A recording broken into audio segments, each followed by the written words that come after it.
สบา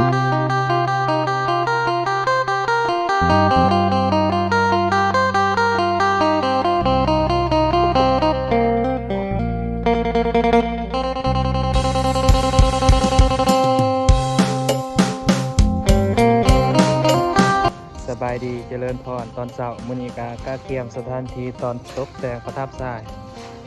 ยตัวนี้ก็ไอ้นอกพระสงฆ์วัดพ้นสวรรค์ก็คิดเปียกอนามัยสถานที่บอนที่จะตกแต่งพระธาตุทรายตัวนี้ก็สิได้กวาดใบไม้ปัดกวาดใบไม้อนามัย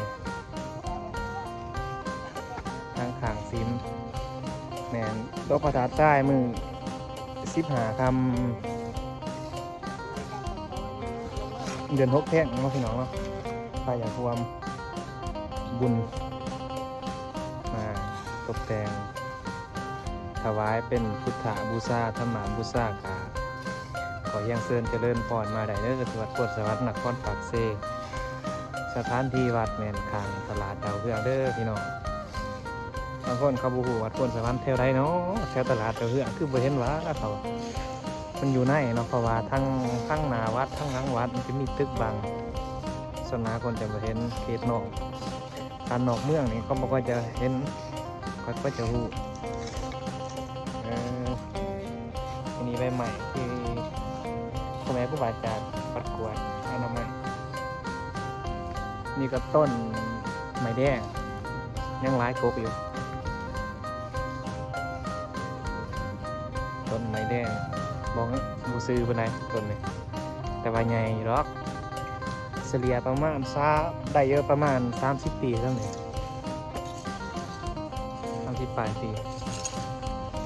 นี่ก็เป็นกองทรายบอนจะเฮ็ดพระธาตุทรายบูชามือบุญวันวิสาขบูชาเป็นวันบูชาพระพุทธเจ้านี่ก็สนอสักจึก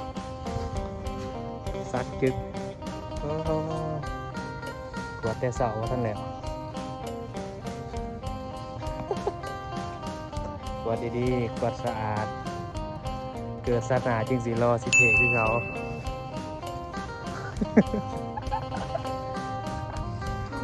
โอ้ตะกวางเนี่ยตั้งใจเฮ็ดเด้อเพิ่นนี่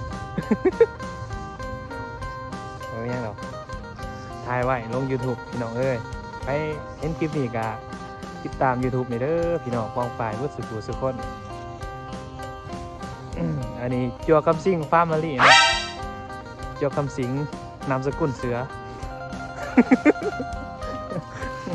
เจ้าสิงโอ้ยขาวขนาดเป็นเจ้าสิงนี่เขากล่องขาวใสขนาดหน่อยเจ้าสิงอ๋อนี่ก็ต้นไม้ขยุ่งแม่นต้นไม้ดูลายใบกำลังออกพวงเขียวงามดีสมซื่นไปด้วยธรรมศาสตร์นี่ก็พระอาจารย์สายสัมพันธ์นักเทศเสียงทองนักห้องนักตำนานนี่นี่ อันนี้เจอหน่อยครับเจอหน่อยสะร้องใส่ขี้ดื้อใหญ่บ่ฟังคั่ว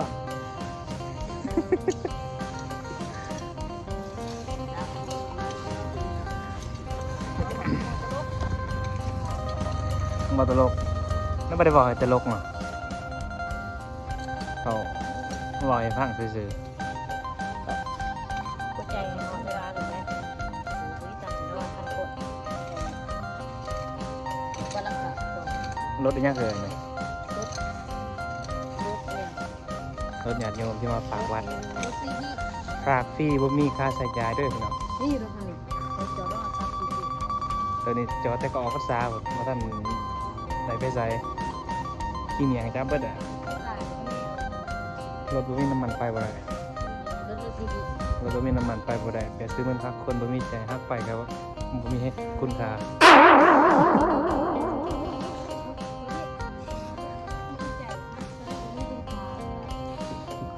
อ๋อ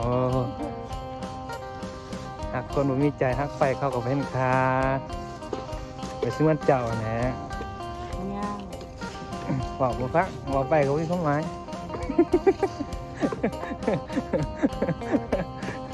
แม่นบอกมันตรงไหนดิพัดเซิร์ชจะได้นี่ซิงจ้ะเพราะฉะนั้นจะบอกเห็นไหมบวชก้อนเจ้าเลยมาโนวินบานมาเลย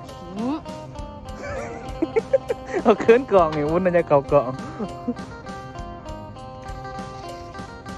คลิปนี้จะไม่ได้ตัดลงนะลงเลยเหรอ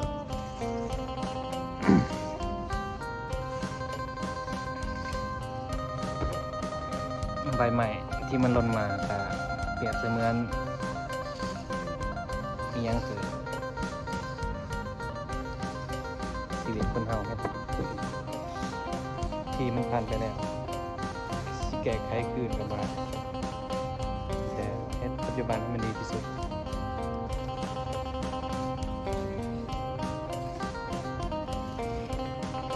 บรรยากาศธรรมศาสตร์ไม่วัด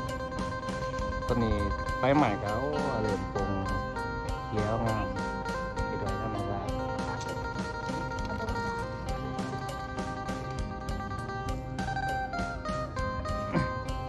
กองทรายปีกายนั่นตัวนี้เนาะกาใหญ่หลาย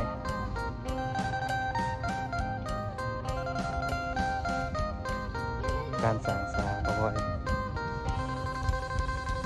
ได้มีปีนี้มันจะเห็นทางมาทางเขาก็ถวายไม้แม่โยมมันก็ถวายไม้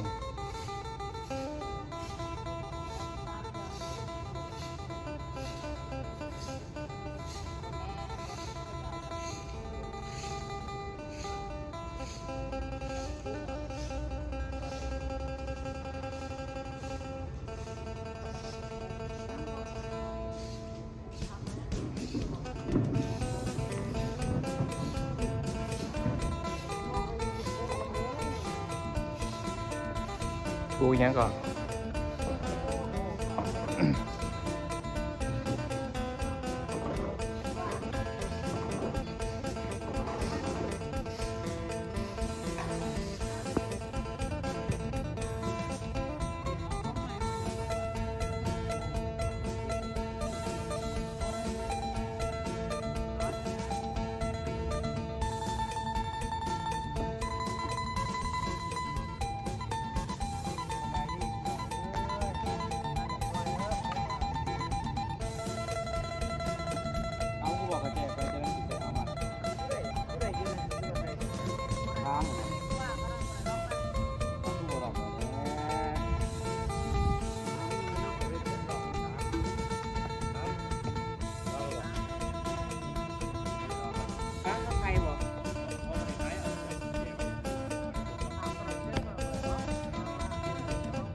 ไปโดนนะตลอดนะมันใช้แล้วกับเขาเลิกเยอะ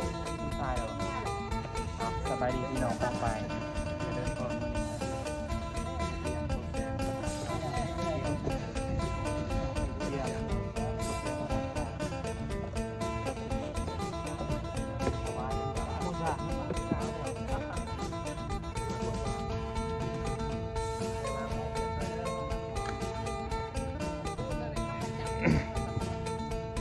บอ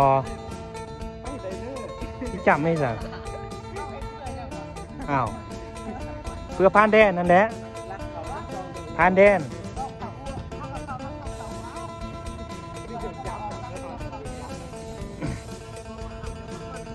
สมาชิกวัดมานี่เข้าร่วมกันสมานสามัคคีโอ้สิลงร้ายเต๋อไปแล้วนี่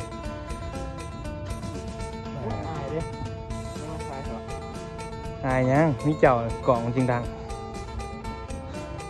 มวนมากบางบาทมวนแท้พอได้วางมาสวยใส่เด้อพอได้ประวางเราตาเอาตัวนี้จะเป็นไทยไม่เอาเสื้อกันต้องก่อนนี่มันจะทำสมเรื่องต่อมาทายอายน้องเฮ็ดเวียกส่วนดินทรายเนาะพี่น้อง ส่วนดินทรายเฮ็ดพระธาตุทรายถวายดินวัดถวายให้วัดบูชาเป็นพุทธบูชาธรรมบูชาสังฆบูชานะครับเฮ็ดเพื่อสืบทอดอนุรักษ์ติดต่อของเดิมสืบทอดวัดป่าพุทธศาสนา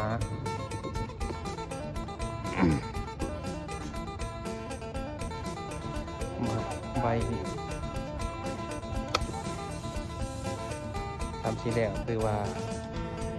ชื่อใดกล่าวไว้เปิดคือเราคาใครแน่เนาะอยู่บอนมีต้นใหม่ลายกกลายกกลายต้นมีโฮมเฮ็ดเวียกอันนี้บ่ฮอดแล้วบันไดถึงสีเมื่อยแต่ว่าบ่ฮอดแต่ก็อดทนได้เนาะ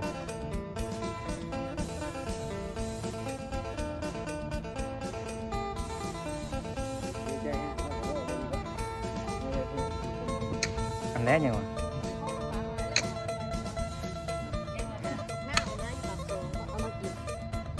กินกาแฟปากเซ่กินกาแฟปากซองอ่านมาคล้องปากเซ่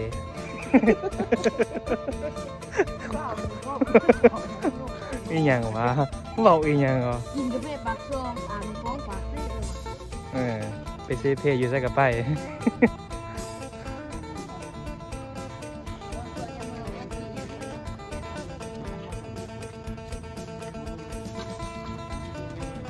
กลัวมันสิคมลมมันมาจากทะเลเสา